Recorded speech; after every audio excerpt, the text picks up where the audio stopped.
substance use issues are so prevalent, right? Like in the brown community and globally, sure, but even if you just look at within like the South Asian context on Hmm. the continent, there's a lot. And then when you look at the South Asian overseas population, especially in the West here, North America, Hmm. it's quite prevalent. It's something that not recently, but I learned about only a few years ago. I just never maybe noticed it too much around me because it's so well hidden and Yeah. hushed up. And also hidden, hushed up, I think, and also I think for certain individuals in the population, accepted in a way. Like I Mm, know for myself, I grew up in an environment where it was kind of just what you did when you got together. It mm, was, encouraged like to drink more and that kind of almost, I think for the men in general that I saw, it was the more you drink or drink more, it kind of proves like you're a man in a way in that kind of sense. So it's when you kind of come up in that environment, it's hard to really see that, this could be, a substance that can be misused or that it's not healthy when used inappropriately and things like that. yeah, it's like socially accepted, right? Especially Mm. alcohol. Like Yeah.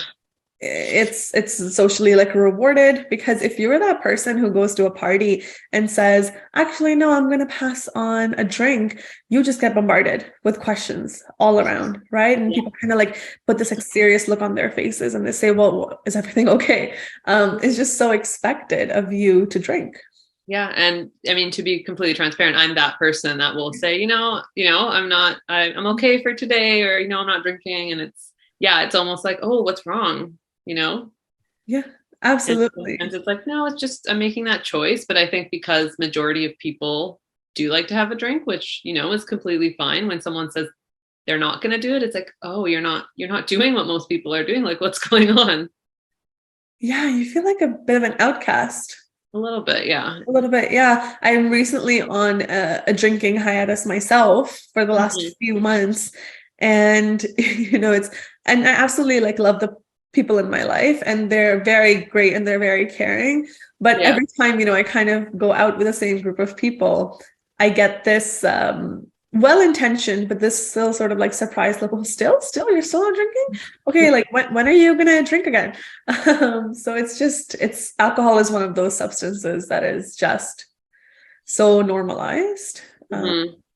And I also don't want to insinuate that the problem is the substance because we know that it's not the substance that you're using, right? That's Right. the issue. It's why you're using it. So I'm wondering, Jeevan, if you can just for our listeners define what actually is addiction.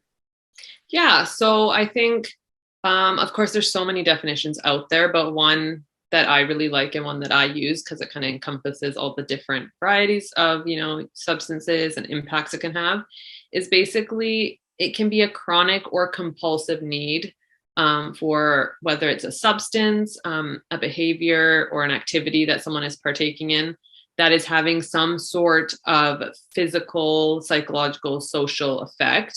And it's a harmful effect that it's having, and it can often cause well-defined symptoms of withdrawal when you're being abstinent from it. So whether that's anger, irritability, um, physiological symptoms, sweating, shaking, nausea.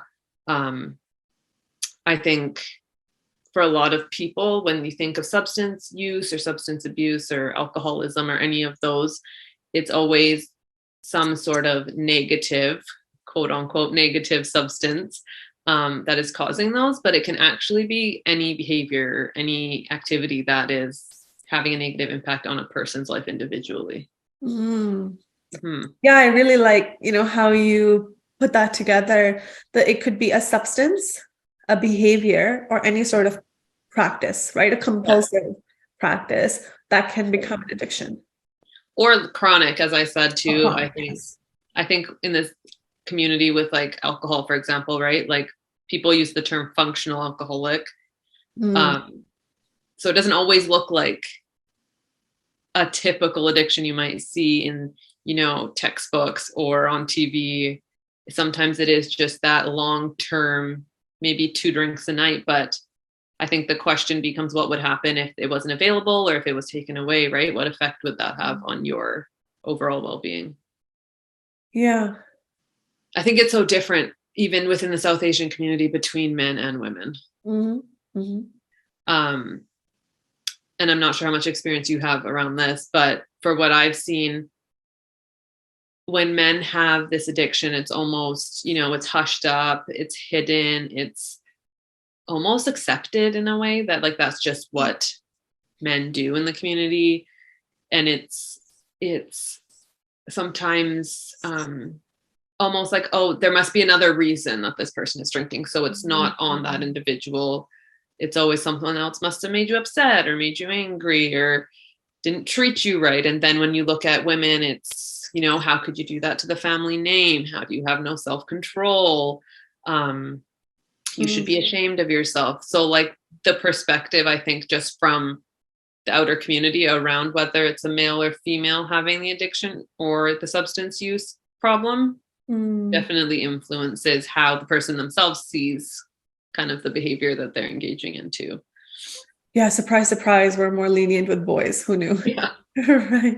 Yeah, you're right. Shocking, I know. Shocking revelation. I think you're right. There is a lot more leniency. As you were kind of saying that, I was thinking of this like, really kind of stereotypical thing that you hear a lot of maybe older people kind of say when they find out like a boy in their family is struggling with addictions. They'll say something along the lines of, oh, this friend got him hooked onto it, or someone else got my poor son addicted to something. And there's this very like huge like lack of accountability, right?